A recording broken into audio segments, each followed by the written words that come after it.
جس پر آج پردادا کے کمرے سے نکلنے والی چمگادڑ چپک گئی تھی، اس وقت بالکل ٹھیک چل رہی تھی۔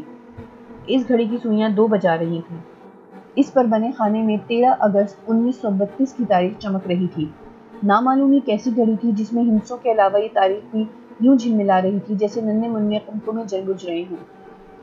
میں بہت دیر سے اس گھڑی کو تک رہا تھا کہ اچانک میری کمر سے ٹھنڈی یک ہوا ٹکرائی، یوں جیسے میری پشت پر کوئی کھڑکی اچانک کھل گئی ہو اور جیسے باہر برفانی ہوائیں چل رہی ہوں جو کھڑکی کھل جانے کی وجہ سے مجھ تک پہنچ رہی ہوں۔ میں تیزی سے پلٹا۔ مرزا سولت بیگ کے کمرے کا دروازہ کھلا ہوا تھا۔ اندر نہ آگ کے شعلے تھے نہ کوئی عورت۔ مین گیٹ کی طرف کھلنے والی کھڑکی بھی بند تھی۔ کمرے میں رکھے پلنگ پر بچھی چادر پر مسلے ہوئے گیندے کے پھولوں کے علاوہ خون کے دھبے تھے جو مجھے یہاں سے اتنے صاف نظر آ رہے تھے جیسے میں انہیں بالکل قریب سے دیکھ رہا ہوں۔ مجھ پر سکتہ سا طاری تھا۔ میرا بدن پتھرا چکا تھا۔ میرے پیر من بھر کے ہو گئے تھے۔ میں اپنے بدن کو جنبش دینے سے قاصر تھا۔ سر کا پچھلا حصہ اندر سے یخ محسوس ہو رہا تھا، یوں جیسے کسی نے میری کھوپڑی کے اندر برف پگھلا کر ڈال دی ہو۔ میں نے کمرے میں داخل ہونا چاہا مگر ناکام رہا۔ میرے پیر گویا زمین میں گڑ کر رہ گئے تھے۔ گہرا سناٹا، گھڑی کی ٹک ٹک اور یک بستگی کا احساس شدید سے شدید تر ہوتا جا رہا تھا۔ جانے کتنا وقت گزر چکا تھا، مجھے تو یوں محسوس ہو رہا تھا جیسے میں کئی دن سے یہاں یوں ہی ساکت کھڑا ہوں۔ میرا ذہن پوری طرح بیدار تھا اور میں اپنے اندر اور باہر کی کیفیت کو عام حالات سے زیادہ شدت کے ساتھ محسوس کر رہا تھا۔ اچانک مجھ میں ایک خوف لاحق ہو گیا کہ یہ ٹھنڈک پورے بدن میں سرایت کر گئی تو میں مر جاؤں گا۔ میں نے پوری قوت سے چلانا چاہا مگر میرے لب نہ ہل سکے، نہ میں خود کو جنبش دے پایا۔ میری نگاہیں اب بھی مرزا سولت بیگ کے پلنگ کی چادر پر لگے خون کے دھبوں پر جمی ہوئی تھی۔ اچانک مجھے محسوس ہوا جیسے خون کے یہ دھبے آہستہ آہستہ اپنا حجم بڑھا رہے ہوں، جیسے خون چادر پر پھیلتا جا رہا ہو۔ پھر دوسرے ہی لمحے کسی عورت کی سسکیاں گونجنے لگیں۔ یہ سسکیاں بالکل ویسی ہی تھیں جیسے میں نے ایک بار پہلے اس بڑے برآمدے میں گونجتی سنی تھی اور وہاں سے برگد کے نیچے بیٹھی عورت کو دیکھا تھا جو وہاں بنی چتا کے قریب بیٹھی رو رہی تھی۔ بالکل وہی سسکیاں تھیں۔ اور پھر میں حیران رہ گیا۔ جوں جوں سسکیاں بلند ہو رہی تھیں، میرے بدن میں اوپر سے نیچے بہنے والی ٹھنڈک ختم ہوتی جا رہی تھی۔ چند ہی لمحوں بعد میں نے اپنے بدن میں اور باہر ہوا میں کچھ گرمی محسوس کی۔ پھر میں نے محسوس کیا جیسے اب میں اپنے آپ کو ہلا جلا سکتا ہوں۔ میں نے یقین کرنے کے لیے اپنے بھیچے ہوئے ہونٹوں کو جنبش دی۔ ایک آہ میرے لبوں سے خارج ہوئی۔ فوراً ہی میں نے قدم اٹھایا اور پھر میں بغیر کسی کوشش کے آگے بڑھتا چلا گیا۔ مرزا سولت بیگ کا کمرہ چوں کا توں تھا جیسا ہم اس سے قبل دیکھ چکے تھے۔ آپ کو یاد ہوگا کہ ہم لنڈن کے گھر رات کے 11 بجے پہنچے تھے۔ وہاں رمزو بابا نے مجھ سے کہا تھا کہ آج چاند کی 16 تاریخ ہے اور تم لوگوں نے مرزا سولت بیگ اور جوگندر ناتھ کی سوامی کی تصویریں وہاں سے اٹھا کر اچھا نہیں کیا، اسے آج ہی واپس پہنچا دو۔ پھر اچانک جیسے کسی نے مجھے وہاں سے حویلی پہنچنے کا حکم دے دیا تھا، بلکہ یوں لگا تھا جیسے کسی نے مجھے دھکا دیا ہو، اور میں وہیں سے شرف الدین کو پکارتا چھوڑ کر حویلی کی طرف بھاگ پڑا تھا۔ گویا رات کے 11:30 یا 12 بجے کا وقت تھا۔ میں 15-20 منٹ بعد ہی حویلی پہنچ گیا تھا اور وہاں سے بھاگتا ہوا اوپر پہنچ گیا تھا۔ آپ خود سوچ لیں کہ یہ سارا عرصہ کتنے وقت پر مشتمل رہا ہوگا، مگر اس وقت کیا آپ یقین کریں گے کہ اس وقت یہاں اوپر کی منزل پر دن پھیلا ہوا تھا۔ مرزا سولت بیگ کے کمرے کی بند کھڑکیوں سے باہر دن کی روشنی نظر آ رہی تھی۔ پھر میں اچانک ہی چونک اٹھا۔ کمرے کی ہر چیز صاف نظر آ رہی تھی۔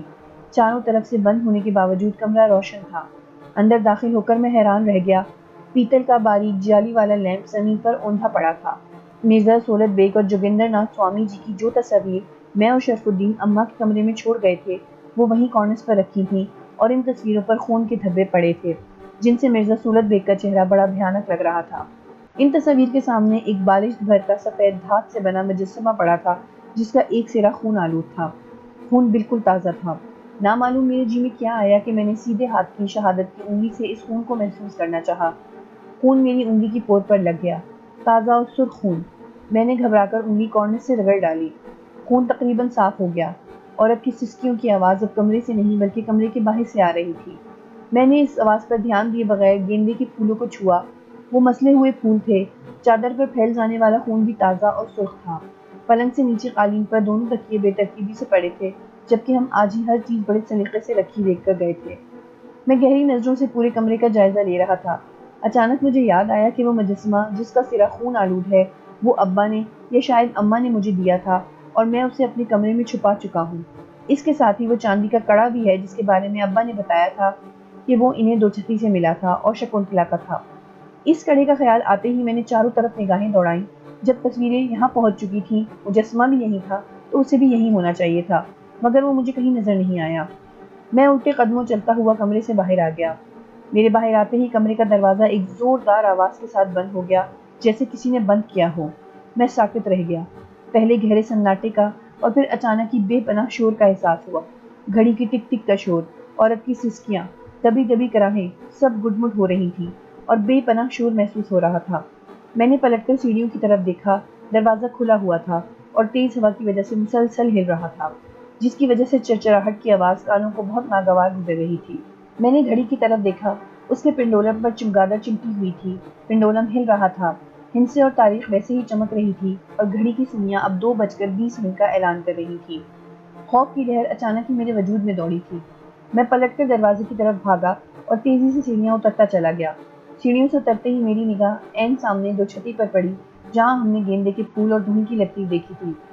دھوئیں کی اس لکیر کے عین نیچے، یعنی 2 چھتی سے 2 فٹ نیچے، مگر زمین سے تقریباً 5 فٹ اوپر، ہوا میں معلق ایک دیا جل رہا تھا۔ گیندے کے پھول کے موٹے موٹے ہار 2 چھتی کے کنڈے میں لٹک رہے تھے اور اب سسکیوں کی آواز 2 چھتی کے اندر سے آ رہی تھی۔ یہاں گہری تاریکی تھی اور دیے کی روشنی بھی ایک محدود حصے کو روشن کر رہی تھی۔ میں نے کھڑکی کی جالی سے باہر جھانکا۔ رات کا پچھلا پہر تھا، پوری حویلی تاریکی میں ڈوبی ہوئی تھی۔ خوف کی لہر بڑھتے بڑھتے کپ کپی بن کر بدن میں پھیل گئی۔ میری ٹانگیں بری طرح کانپنے لگیں۔ سسکیوں کی آواز نے میرے دل کو جیسے جکڑ لیا تھا۔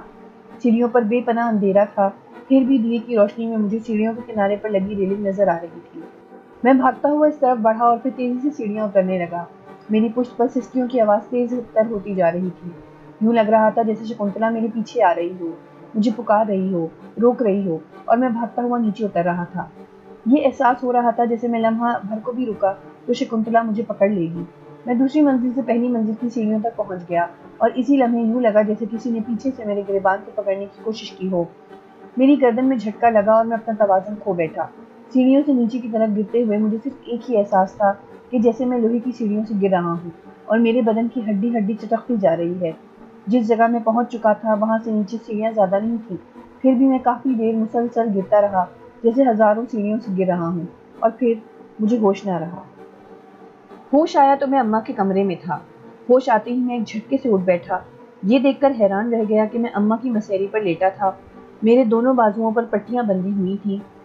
میرا ایک پاؤں بھی پٹیوں میں لپٹا ہوا تھا اور نیچے سے ایڑی تک پٹی پیلی ہو رہی تھی۔ شاید کسی نے اماں کی طرح ہلدی لگا کر پٹی باندھی تھی۔ میرے سر میں دھماکے سے ہو رہے تھے۔ جھٹکے سے اٹھ بیٹھنے کی وجہ سے تو سر گھوم گیا۔ میں نے کرا کر سر کو دونوں ہاتھوں سے تھام لیا، تب پتہ چلا کہ سر پر بھی پٹیاں بندھی ہیں۔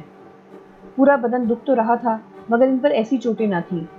ابھی میں سر دونوں ہاتھوں میں تھامے بیٹھا تھا اور سوچ رہا تھا کہ میرے ساتھ کیا ہوا ہے کہ اچانک جیسے آنکھوں میں روشنی کا جھماکا ہوا اور تمام واقعات اپنے تمام جزیات کے ساتھ ذہن میں گھومنے لگے۔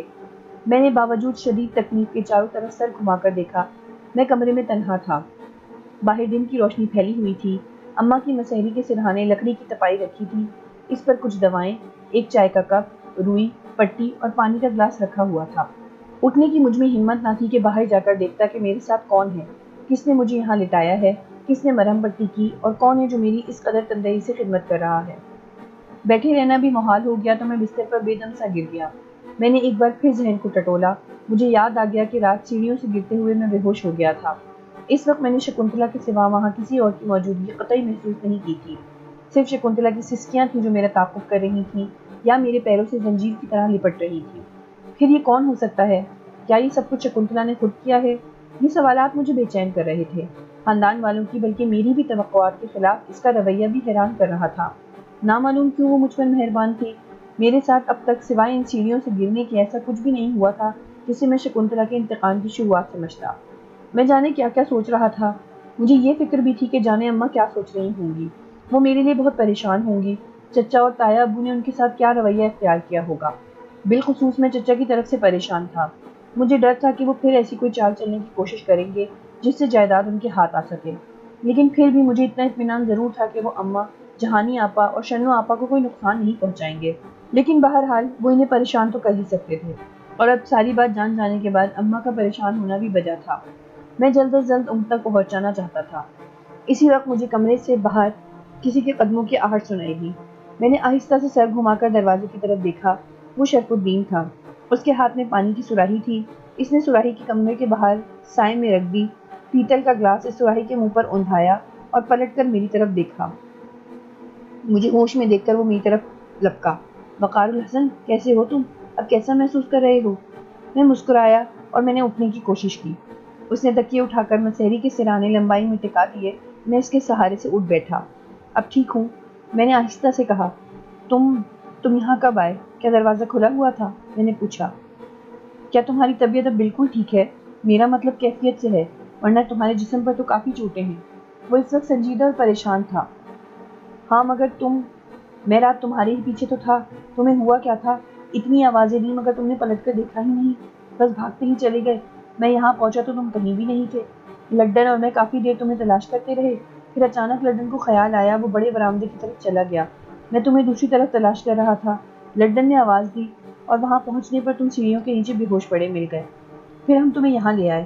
لڈن تو چلا گیا مگر میں تمہیں اس حالت میں چھوڑ کر نہیں جا سکتا تھا، اور نہ ہی ایسی حالت میں تمہیں گھر لے جا سکتا تھا، ورنہ اماں سوال کر کر کے دماغ پلپلا کر دیتی۔ پتہ نہیں انہوں نے کیا سوچا ہوگا، میں اب تک گھر نہیں جا سکا۔ شگفتہ بھی بہت پریشان ہوگی، مگر اگر تم ٹھیک ہو، یعنی تکلیف محسوس نہیں کر رہے، تو گھر چلے چلو۔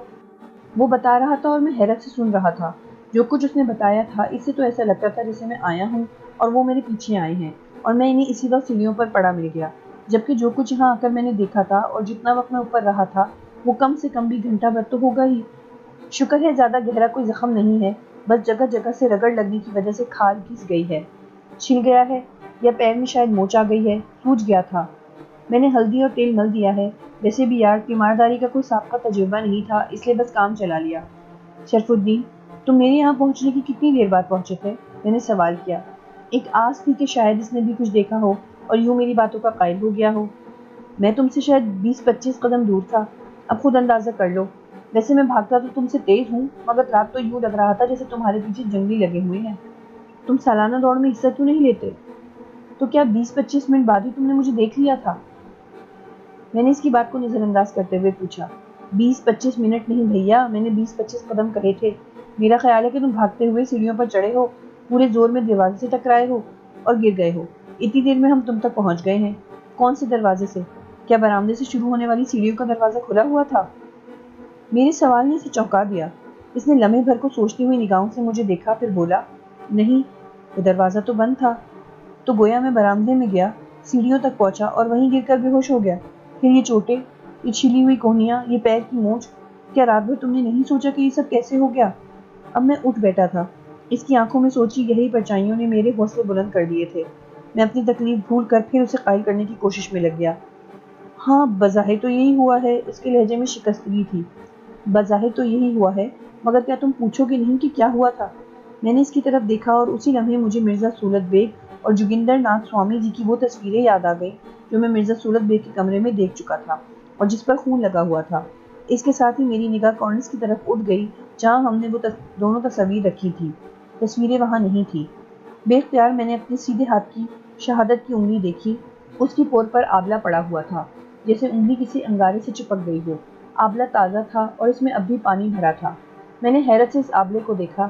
شرف الدین مجھے بہت غور سے دیکھ رہا تھا۔ کیا ہے یہ؟ میں نے شہادت کی انگلی اس کے سامنے کر دی۔ اور وہ تصویریں کہاں ہیں؟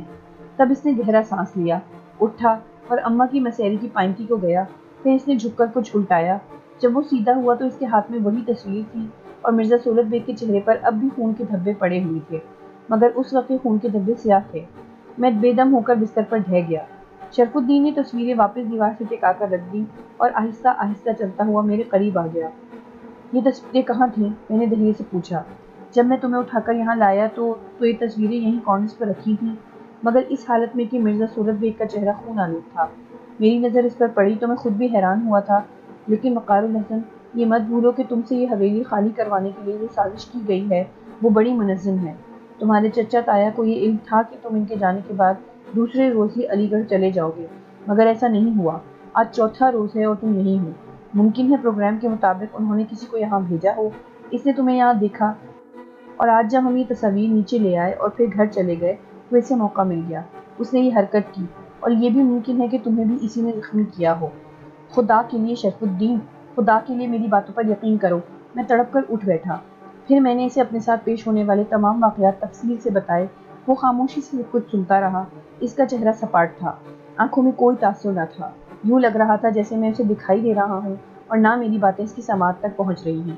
وہ براہ راست میری طرف دیکھ بھی نہیں رہا تھا، کبھی کبھی وہ اپنا جھکا ہوا سر اٹھاتا تو اس کی نگاہیں دیوار کو تکنے لگتی۔ شرف الدین، لڈن کے باپ نے ٹھیک کہا تھا، وہ 16 تاریخ کو خودسوزی کرتی ہے۔ میں حیران صرف اس بات پر ہوں کہ اماں نے یہ بات مجھے کیوں نہیں بتائی۔ آج شام مراد آباد سے میرا ایک دوست آ رہا ہے، اس سے مل لینا، وہ کسی روبوٹ کی طرح بولا۔ کیوں؟ اس معاملے سے اس کا کیا تعلق؟ میں الجھ گیا۔ وہ ماہر نفسیات ہے۔ میرے تن بدن میں آگ لگ گئی، میں دہک کر بے ساختہ چیخ پڑا، دفع ہو جاؤ یہاں سے، نکل جاؤ، اسی وقت چلے جاؤ میرے سامنے سے، نہیں ملنا مجھے کسی سے، چلے جاؤ۔ مجھ پر دورہ سا پڑ گیا تھا۔ وہ سامنے بیٹھا مجھے دیکھتا رہا، اس کی نگاہوں میں گہرا تاثر تھا۔ وہ شاید مجھے پاگل یا بیمار سمجھ رہا تھا۔ میں غصے کی کیفیت میں رو پڑا۔ تم یقین کیوں نہیں کرتے ہو؟ اس لیے کہ جو واقعات تم مجھے سنا رہے ہو وہ تمہارے ساتھ ہوئے نہیں، بلکہ تمہارے دماغ میں کسی فلم کی طرح چل رہے ہیں۔ میں تمہارے پیچھے تھا، میرے ساتھ لڈن تھا، صرف 20-25 قدم کا فاصلہ تھا ہم میں، اور تم بضد ہو کہ میں تمہاری سنائی ہوئی کہانی پر یقین کر لوں۔ وہ غصے میں کھڑا ہو گیا، پھر اس نے ٹہلنا شروع کر دیا۔ دیکھو وقار الحسن، میں یہ نہیں کہتا کہ یہ سب کچھ تم جھوٹ بول رہے ہو، نہیں، تم حرف بحرف سچ بول رہے ہو، یہ سب صرف تم دیکھتے اور محسوس کرتے ہو۔ بات صرف یہ ہے کہ آصف تمہارے ذہن میں ہے، تمہارے بچپن ہی سے اس قدر کچلا گیا ہے، ایسی خرافات بھری گئی ہیں کہ تم نے اپنے اندر پوری ایک کہانی بنا لی ہے۔ بقول تمہاری اماں کے خضرا اور عصمت بیگم سولت بیگ کا شکار ہوئی تھی، پھر اب تک انہیں کیوں نہیں دیکھا گیا؟ یا انہوں نے تم سے یا اس گھر کے افراد سے انتقام لینے کی کوشش کیوں نہیں کی؟ یا پھر ان کی آتمائیں حویلی میں کیوں نہیں روتی، بین کرتی؟ دیکھو وقار الحسن، وہ ہندو میتھولوجی میں اس یقین کو بڑی اہمیت حاصل ہے کہ اگر کسی شخص کا کوئی مقصد پورا نہ ہوا ہو اور وہ مر جائے تو اس کی روح یہیں دنیا میں بھٹکتی رہتی ہے اور اپنے آخری کریا کرم کے بعد ہی سکون پاتی ہے۔ اس میں جذباتی وابستگی بہت امپورٹنٹ ہوتی ہے۔ مثلاً کوئی ایسی ماں مر جائے جس کا بچہ چھوٹا ہو، اکلوتا ہو، یا وہ اسے بے پناہ چاہتی ہو، اس کے بن ایک پل بھی گزارنا اس کے لیے مشکل ہو، تب اس کی روح اس دنیا میں اسی بچے کے گرد بھٹکتی اور بے کل سی منڈلاتی رہتی ہے۔ اگر اس کا شوہر دوسری شادی کر کے اس بچے کی سوتیلی ماں لے آئے تب وہ اپنے بچے کی حفاظت کرتی ہے۔ اسی طرح کی بہت سی مثالیں میں دے سکتا ہوں، مگر میرا خیال ہے کہ جو کچھ میں کہنا چاہتا ہوں تم سمجھ گئے ہو۔ شاہ شکنتلا کا چکر یہ ہے کہ اس کی محبوب کو قتل کر کے اسی حویلی میں دفنا دیا گیا تھا اور اس نے اسی کنویں میں چھلانگ لگا کر خودکشی کی تھی۔ تمہارے پردادا مرزا سولت بیگ اور تمہارے دادا، تمہارے باپ اور اب تم یعنی وقار الحسن، تم بھی یہاں پلے بڑے ہو جہاں ہندو میتھولوجی کا اثر مسلم میتھولوجی سے زیادہ ہے، اس لیے تم سب نے آنکھ کھلتے ہی یہ ماحول دیکھا، محسوس کیا اور خود میں کسی حد تک بس بھی گئے۔ مون میڈنس جو بیماری ہے، تمہارے پردادا اس کا شکار رہے۔ اس کا شکار ہونے کے بعد انہوں نے جن تصورات کو مجسم دیکھا وہ وہی تھے جنہیں ان کے دماغ نے شروع ہی سے زیادہ جاذب اور لطیف محسوس کیا۔ پھر یہ تصورات اور اختراعات سینہ بسینہ منتقل بھی ہوتی گئیں۔ یوں تم اس تصوراتی دنیا میں زندہ ہو۔ جب بھی چاند کی کرنیں خاص زاویے سے تمہارے بدن پر پڑتی ہیں، تمہارے جذبات ایک خاص رنگ اختیار کر لیتے ہیں۔ تم وہی دیکھتے، سنتے اور محسوس کرتے ہو جو تم دیکھنا، سننا اور محسوس کرنا چاہتے ہو، اور کیونکہ اس وقت تمہارا لاشعور شعور پہ حاوی ہوتا ہے، اس سے تمہیں وہی دنیا نظر آتی ہے۔ کیا تم میری بات سن رہے ہو، سمجھ رہے ہو؟ شرف الدین نے دھیرے سے میرا ہاتھ پکڑ کر پوچھا۔ میں گم سم بیٹھا اس کی باتیں سن رہا تھا، یوں جیسے اس نے مجھے ہپنوٹائز کر لیا ہو، میرے پاس صرف سماعت رہی ہو اور سب کچھ بند ہو چکا ہو۔ ایسے واقعات بھی ہیں وقار الحسن کے ہوئے، اور ان عجیب و غریب واقعات کو سب نے دیکھا، مگر تمہارا معاملہ مختلف ہے۔ یہاں تمہارے گھر والوں کے علاوہ بھی کچھ باہر کی قوتیں دوسروں کو یہ باور کرانا چاہتی ہیں کہ یہ سب حقیقت ہے۔ ان کی اس حرکت کی ایک مثال تمہاری جائیداد ہے، تم خود ہی دیکھ چکے ہو۔ تم نے اس واقعے کو ایشو بنا لیا ہے شرف الدین۔ تم نے کبھی یہ ذکر نہیں کیا کہ گنگوا کی موت کس طرح واقع ہوئی۔ تم چاہو تو پولیس اسٹیشن جا کر دیکھ سکتے ہو، اس لیے کہ یہ میرے پردادا کے زمانے کی بات نہیں، کچھ دن پہلے کی بات ہے۔ تھانہ انچارج وہی ہے، اس کے ساتھ آنے والے سپاہی بھی وہی ہیں۔ تمہارے ذہن کی اختراع تھی، تصوراتی باتیں تھیں، تو گنگوا کے سینے پر بیٹھا سانپ انچارج کو کیسے دکھائی دیا؟ سپاہیوں کو کیوں کر نظر آیا؟ میری پھوپھی، بہنیں اور اماں تو مون میڈنس کا شکار نہیں ہے نا؟ یا تم انہیں بھی؟ نہیں، اس نے ہاتھ اٹھا کر میری بات کاٹ دی۔ سانپ کوئی مافوق الفطرت چیز نہیں ہے، اور امروہہ میں تو بڑے بڑے اور عجیب و غریب قسم کے سانپ موجود ہیں۔ اگر تم نے نہیں دیکھے تو میں تمہیں دکھا سکتا ہوں۔ وہ اسی لیے سب کو دکھائی دیا کیونکہ وہ تھا، اس نے گنگوا کو ڈسا تھا۔ ممکن ہے بقول تمہارے اپنی دم اس کے گلے میں لپیٹ کر اس کا دم بھی کھونٹ دیا ہو، اس میں کون سی بات انہونی ہے؟ بولو بولو نا۔ بہرحال میرے خیال میں ڈاکٹر عارف صدیقی سے مل لینے میں کوئی حرج نہیں، وہ صرف میرے کہنے سے یہاں آ رہا ہے۔ شرف الدین نے تپائی پر پانی کا گلاس منہ سے لگایا اور اسے خالی کر کے رکھ دیا۔ قمیض کے آستین سے منہ پوچھتے ہوئے اس نے میری طرف دیکھا اور کہا، ارے ہاں۔ اس کی آنکھوں میں بھری سنجیدگی پل بھر میں غائب ہو گئی، اس کی جگہ شرارت کی چمک ابھری۔ تم نے کچھ دیر پہلے مجھے نکل جانے کو کہا تھا اور تم اس وقت غصے میں بھی تھے۔ میں بالکل بھول گیا، اب جا رہا ہوں اور اس وقت تک واپس نہیں آؤں گا جب تم خود آ کر اپنے رویے کی معافی نہیں مانگو گے۔ اس نے نتنے پھلاتے ہوئے کہا تو مجھے ہنسی آ گئی اور میں نے منہ دوسری طرف پھیر لیا۔ بالکل اسی لمحے میری نگاہ تپائی پر رکھے اس گلاس پر پڑی جسے ابھی کچھ دیر پہلے ہی شرف الدین نے خالی کر کے رکھا تھا۔ وہ پانی سے لبالب بھرا ہوا تھا۔ میں چونک اٹھا۔ میرے چونک اٹھنے کو شرف الدین نے بھی محسوس کیا۔ وہ جاتے جاتے رک گیا۔ کیا بات ہے؟ کیا پھر کسی نے رابطہ کیا ہے تم سے؟ اس نے رازدارانہ انداز میں پوچھا۔ نہیں، میں کیونکہ زخمی ہوں، بیمار ہوں اور تم جا رہے ہو اس لیے ذرا مجھے پانی پلا دو۔ گلاس میں رکھا پانی تو تم پی چکے اور سراہی اتنی دور ہے کہ میں اٹھا نہیں پاؤں گا، میں نے طنزیہ انداز میں کہا۔ ہاں، یہ میں کر سکتا ہوں کیونکہ میں کسی کو بھی تکلیف میں نہیں دیکھ سکتا۔ اتنا کہہ کر وہ کندھے جھکائے، سر کو ایک طرف ڈالے، بڑے مذاکرہ خیز انداز میں گھوم کر میری طرف آیا اور تپائی پر رکھا گلاس اٹھانے لگا۔ میں بغور اسے دیکھ رہا تھا۔ میں نے توقع کے مطابق اسے بڑی زور سے چونکتے دیکھا، پھر گلاس کی طرف دیکھا۔ وہ لبالب بھرا ہوا تھا۔ میں جانے کیوں خوشی محسوس کرنے لگا۔ وہ کچھ دیر حوالقوں کی طرح اس بھرے ہوئے گلاس کو دیکھتا رہا، پھر اس نے چاروں طرف، میز، کرسی، پلنگ کے نیچے، ہر جگہ شاید اس خالی گلاس کو تلاش کیا جسے اس نے خالی کر کے رکھا تھا، مگر وہاں کوئی دوسرا گلاس ہوتا تو نظر آتا۔ اس دوران میں بار بار مشکوک نگاہوں سے میری طرف دیکھنے لگتا تھا۔ شرف الدین، میں اپنی جگہ سے ہلا بھی نہیں ہوں۔ پانی تم پی کر گلاس خالی کر چکے ہو اور گلاس بھرا رکھا ہے۔ کیا یہ سب کچھ تمہیں نظر آ رہا ہے یا یہ صرف میں ہی دیکھ رہا ہوں؟ میں نے پھر طنز کیا۔ وقار الحسن، یہ کیا ہے؟ اس کی فصاحت و بلاغت دھری رہ گئی۔ یہی تو میں تمہیں سمجھانے کی کوشش کر رہا ہوں کہ یہ سب کیا ہے، میں نے گہرا سانس لے کر کہا۔ تم نے میرے ساتھ یہ رویہ اختیار کر کے مجھے بے بس کر دیا ہے۔ میں جو کام نپٹانا چاہتا ہوں تم اس میں میرے ساتھ نہیں دے رہے اور میں تنہا یہ سب کچھ کرتے ہوئے گھبرا رہا ہوں، شاید اس لیے کہ مجھ میں ہمت کی کمی ہے۔ پانی دوں؟ اس نے میری بات نظر انداز کر دی۔ ہاں، میں نے ہاتھ بڑھایا۔ اس نے بڑی احتیاط سے گلاس اٹھا کر میرے حوالے کر دیا۔ اس کی نگاہیں چھلکتے ہوئے پانی پر تھیں۔ پانی اس کے ہاتھ پر بھی گرا تھا اور چادر کے کونے پر بھی۔ میں نے گلاس لے کر منہ سے لگایا اور اسے خالی کر کے پھر اس کی طرف بڑھا دیا۔ وہ حیرت سے مجھے دیکھ رہا تھا۔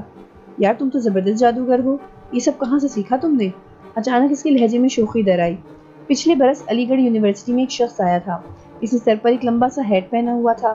اس نے ایک ایسا کرتب دکھایا تھا کہ ہم سب حیران رہ گئے تھے۔ اس یونیورسٹی میں درمیان کی ایک عمارت ایسی تھی جس کی کوئی دوسری منزل نہیں تھی، اسی لیے وہاں سیڑھیاں بھی نہیں تھیں، یعنی چھت پر جانے کا کوئی راستہ نہیں تھا۔ دوسری منزل تو خیر کہیں بھی نہیں تھی۔ ہاں، کچھ دوسرے کرتب دکھانے کے بعد وہ کچھ دیر کے لیے چلا گیا، یعنی بریک ہوا تھا۔ جب وہ دوبارہ واپس آیا تو اس کے ساتھ ایک اونٹ بھی تھا۔ اس نے اس اونٹ کو پوری عمارت میں گھمایا، پھر جا کر دروازے سے باہر چھوڑ آیا۔ دوسرے چھوٹے موٹے کرتب دکھا کر وہ چلا گیا۔ اس کے جانے کے 2-3 منٹ بعد ہی وہ اونٹ چھت پر ٹہلتا نظر آیا۔ ہم سب حیرت سے پاگل ہو گئے۔ اونٹ والا اسے ڈھونڈتا ہوا یونیورسٹی آ گیا اور خوب شور مچایا۔ کسی کی سمجھ میں نہیں آ رہا تھا کہ اسے کیسے اتارا جائے۔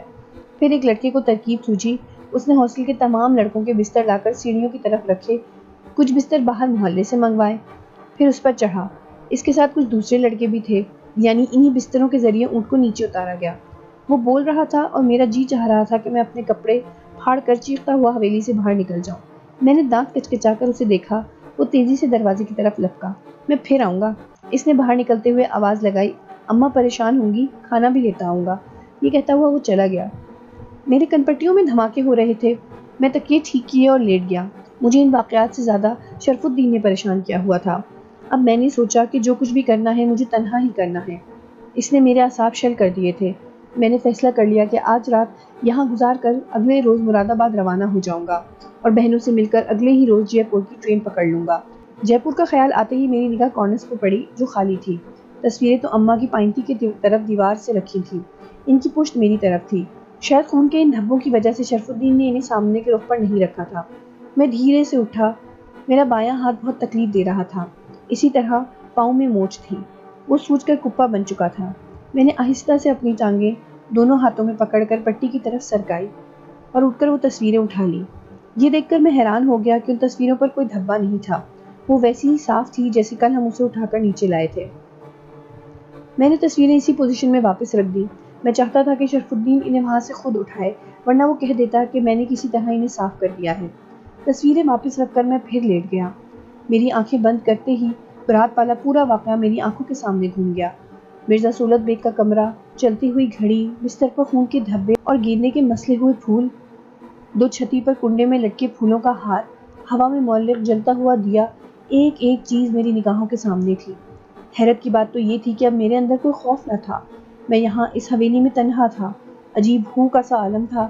تمام باتیں مجھے یاد تھیں، اور ابھی ابھی گلاس والی بات پر تو مجھے یہ یقین بھی ہو گیا تھا کہ شکنتلا میرے قریب ہی موجود ہے۔ پھر بھی کوئی ڈر، کوئی خوف نہ تھا۔ اچانک مجھے یوں لگا جیسے ہلکا سا ہوا کا جھونکا میرے چہرے سے ٹکرایا ہو، یوں جیسے کوئی قریب آئے تو اس کے کپڑوں اور اس کے جسم کی وجہ سے ہلکا سا ہوا کا گیپ آیا ہو۔ میں نے چونک کر آنکھیں کھولیں، کوئی نہیں تھا، مگر کسی کی موجودگی کا احساس مجھے پھر بھی شدت سے ہوا۔ تبھی جانی میرے دل میں کیا آئی کہ میں بول اٹھا، شکنتلا، تم جانتی ہو کہ میں کیا سوچتا ہوں، کیا چاہتا ہوں، میری مدد کرو، مجھے صاف صاف بتاؤ کہ میں کیا کر سکتا ہوں، تمہاری چین کی خاطر مجھے کیا کرنا چاہیے، مجھے کچھ سمجھ نہیں آ رہا۔ شرف الدین میرا ساتھ دینے کو تیار نہیں، میں شرف الدین کے بغیر خود کو کمزور پاتا ہوں، پلیز میری مدد کرو۔ مجھے کوئی جواب تو نہیں ملا، یوں لگا جیسے کوئی ایک بار پھر میرے بالکل قریب سے گزر کر دروازے کی طرف گیا ہو۔ کچھ دیر بعد ہی مجھے پائل کی آواز سنائی دی۔ بے اختیار میرا ہاتھ اپنی جیب کی طرف رینگ گیا۔ اس میں پائل موجود تھی، تعویذ کی چاندی کی ڈبیا بھی تھی۔ میں نے وہ تعویذ نکال کر کالے دھاگے کو گلے میں ڈال لیا اور تعویذ کی ڈبیا قمیص کے اندر چھپا کر اوپر کا بٹن لگا لیا۔ جانے کیوں اور کیسے میرے اندر ایک اطمینان کی سی کیفیت پھیل گئی۔ میری آنکھوں کے پپوٹے بھوجل ہونے لگے اور میں نے اپنے بدن کو ڈھیلا چھوڑ کر آنکھیں بند کر لی۔ میں کب سویا اور کتنی دیر سویا مجھے کچھ پتا نہیں، مگر جب اٹھا تو یوں لگا جیسے برسوں تک سوتا رہا ہوں۔ طبیعت میں ایک سرشاری اور سرور کی سی کیفیت تھی، بدن کی تکلیف غائب ہو چکی تھی، گھٹنے میں کوئی تکلیف نہیں تھی اور پاؤں کی سوجن کافی حد تک کم ہو چکی تھی۔ میں بستر سے اٹھا، میں نے دونوں پاؤں زمین پر رکھے اور کھڑا ہو گیا۔ میرا خیال تھا کہ میرے پیر میں تکلیف ہوگی، مگر کچھ بھی نہ ہوا۔ میں نے سراہی سے پانی نکال کر پیا، چند قدم چلا، دروازے سے باہر بیرونی گیٹ کی طرف دیکھا، وہ بند تھا، شاید شرف الدین اسے باہر سے بند کر گیا تھا۔ شام ہو چکی تھی، آسمان پر سرمئی رنگ پھیلا ہوا تھا، پرندوں کا بے پناہ شور تھا، کیونکہ برآمدے کے دوسری طرف برگد کے درخت پر بھی بہت سے پرندوں کا بسیرا تھا۔ میں کچھ دیر یوں ہی دروازے پر کھڑا رہا، پھر واپس کمرے میں آ کر لیٹ گیا۔ میں آئندہ کی پلاننگ کرنا چاہتا تھا۔ میں آپ کو پہلے ہی بتا چکا ہوں کہ میں اس کام کو تنہا کرنے کا فیصلہ کر چکا تھا۔ 4-5 دن یہاں ضائع ہو چکے تھے، مزید وقت کا ضیاع میرے لیے بہتر نہ تھا۔ مجھے اچانک یاد آیا کہ شگفتہ نے کہا تھا کہ وہ اور شرف الدین مراد آباد جائیں گے، مگر یہ اب تک معلوم نہیں ہو سکا تھا کہ کس روز ان کا وہاں جانے کا ارادہ ہے۔ میں نے سوچا کہ شرف الدین آ جائے تو اس سے پوچھوں گا اور انہی کے ساتھ مراد آباد نکل جاؤں گا۔ میں ابھی یہی سوچ رہا تھا کہ شرف الدین آ گیا۔ اس کا چہرہ اترا ہوا تھا اور وہ کافی تھکا ہوا لگ رہا تھا۔ خیریت؟ میں نے اسے دیکھتے ہوئے پوچھا۔ تمہارے راج میں بھلا خیریت کیسی؟ گھر پہنچا تو ابا کی ناک لال ہو رہی تھی اور اماں کی آنکھیں۔ اس نے تام چینی کا ٹفن کیریئر تپائی پر رکھتے ہوئے کہا، کیا مطلب؟ ابا غصے میں ہو تو ان کی ناک لال ہو جاتی ہے اور اماں روتی ہیں تو ان کی آنکھیں لال ہو جاتی ہیں۔ شگفتہ اپنے کمرے میں بند تھی، اسے میں نے ہی جا کر نکالا تھا، مگر وہ بہت ناراض ہے۔ ہمیں مراد آباد جانا تھا، ابا کا خیال ہے کہ میں آوارہ ہوتا جا رہا ہوں، اماں کہتی ہیں غیر ذمہ دار ہو گیا ہوں، اور شگفتہ میرے اور تمہارے لیے پریشان تھی۔ مجھے دیکھتے ہی وہ ناراض ہو گئی۔ شرف الدین، میرا خیال ہے کہ ہم مراد آباد چلے چلیں، میں نے پرسوچ انداز میں کہا۔ پھر شکنتلا کا کیا ہوگا؟ میری سمجھ میں نہیں آ رہا کہ اب تک بات واضح نہیں ہوئی۔ یہاں بیٹھ کر تماشے دیکھنے سے بہتر ہے کہ جے پور جا کر ان سے معلومات حاصل کرو۔ اچھا خیال ہے، ویسے میں چاہتا تھا کہ معاملات کی تہ تک پہنچ سکوں، مگر لگتا ہے سب بیکار ہے۔ عارف آ گیا ہے، شگفتہ بتا رہی تھی کہ وہ رات 8 بجے تک آئے گا، تم اس سے مل لینا۔ میرا خیال ہے کہ ملنے میں کوئی حرج نہیں، اسے بھی آج ہم یہیں روک لیں گے، اگر تمہیں اعتراض نہ ہو تو۔ اعتراض کی کیا بات ہے؟ ویسے مراد آباد جانے کا کیا ہوا؟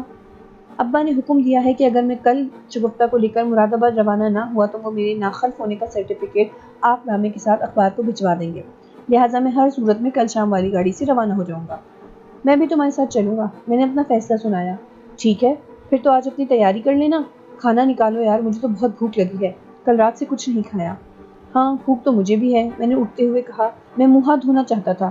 ارے تم ٹھیک ہو؟ وہ مجھے کھڑا ہوتا دیکھ کر چونکا۔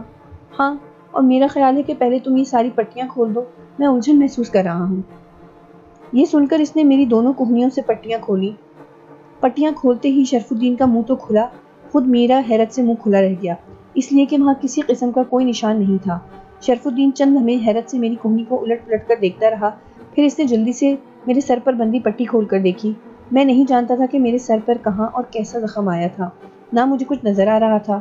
میں بیٹھا رہا۔ شرف الدین پٹی کھول کر تیزی سے میرے پاؤں کی طرف بڑھا، تیل اور ہلدی والی پٹی کھولی۔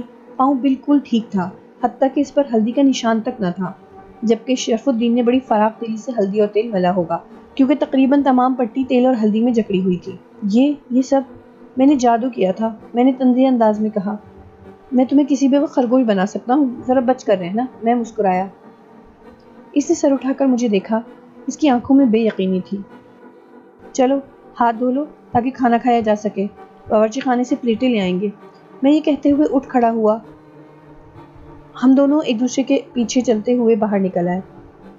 غسل خانے کے باہر بھی ایک ٹنکی رکھی تھی، وہاں ٹنکی میں بنی صابن دانی میں صابن رکھا تھا۔ میں نے اچھی طرح منہ ہاتھ دھویا، شرف الدین نے ہاتھ دھوئے۔ میں کھڑا ہوا، النگنی سے لٹکے ہوئے تولیے سے منہ اور گردن رگڑ رہا تھا کہ شرف الدین ٹوٹی بند کر کے کھڑا ہو گیا۔ اس نے میری طرف دیکھا اور میں نے تولیہ اس کی طرف بڑھا دیا۔ اچانک ٹوٹی کھل گئی اور پانی تیز آواز سے بہنے لگا۔ میں اور شرف الدین دونوں ہی اچھل پڑے۔ ہم نے ایک دوسرے کی طرف دیکھا۔ شرف الدین نے آگے بڑھ کر ٹوٹی بند کر دی اور جھینپ کر بولا، شاید میں ٹھیک سے بند نہیں کر پایا تھا۔ میں اور شرف الدین کمرے کی طرف بڑھ گئے۔ ابھی 2-4 قدم ہی آگے بڑھے ہوں گے کہ ٹوٹی پھر کھل گئی۔ دونوں ٹھٹک کر رک گئے۔ ہم نے پلٹ کر ٹنکی کی طرف دیکھا۔ وہ ہمنقوں کی طرح کبھی کھلی ہوئی ٹنکی کو اور کبھی مجھے دیکھ رہا تھا۔ اس بار میں نے آگے بڑھ کر ٹوٹی بند کی اور اسے صحیح طرح جما کر سیدھا کھڑا ہو گیا۔ چند لمحے ہم وہیں کھڑے اس کی طرف دیکھتے رہے جیسے وہ پھر کھل جائے گی، مگر کافی دیر تک جب وہ نہ کھلی تو ہم باورچی خانے کی طرف چل پڑے۔ میں اندر جا کر پلیٹیں اٹھا لایا اور باہر آ گیا۔ شرف الدین ٹنکی کی طرف دیکھ رہا تھا۔ میں اس کی اس کیفیت سے لطف اندوز ہو رہا تھا۔ مجھے قطعی خوف محسوس نہیں ہو رہا تھا۔ میں خوش تھا اور جان گیا تھا کہ شکنتلا شرف الدین کو یقین دلانے کی کوشش کر رہی ہے۔ میں خود کو بہتر محسوس کر رہا تھا۔ ہم دونوں پلیٹیں لیے کمرے میں داخل ہوئے۔ کمرے میں داخل ہوتے ہی دونوں کے دونوں اچھل پڑے۔ آگے کیا ہوا یہ جاننے کے لیے انتظار کیجیے کہانی کے اگلے حصے کا۔ اس کے ساتھ ہی ساتھ ہمیں کمنٹس میں بتائیے کہ آپ کو ہماری یہ نئی کہانی کیسی لگی۔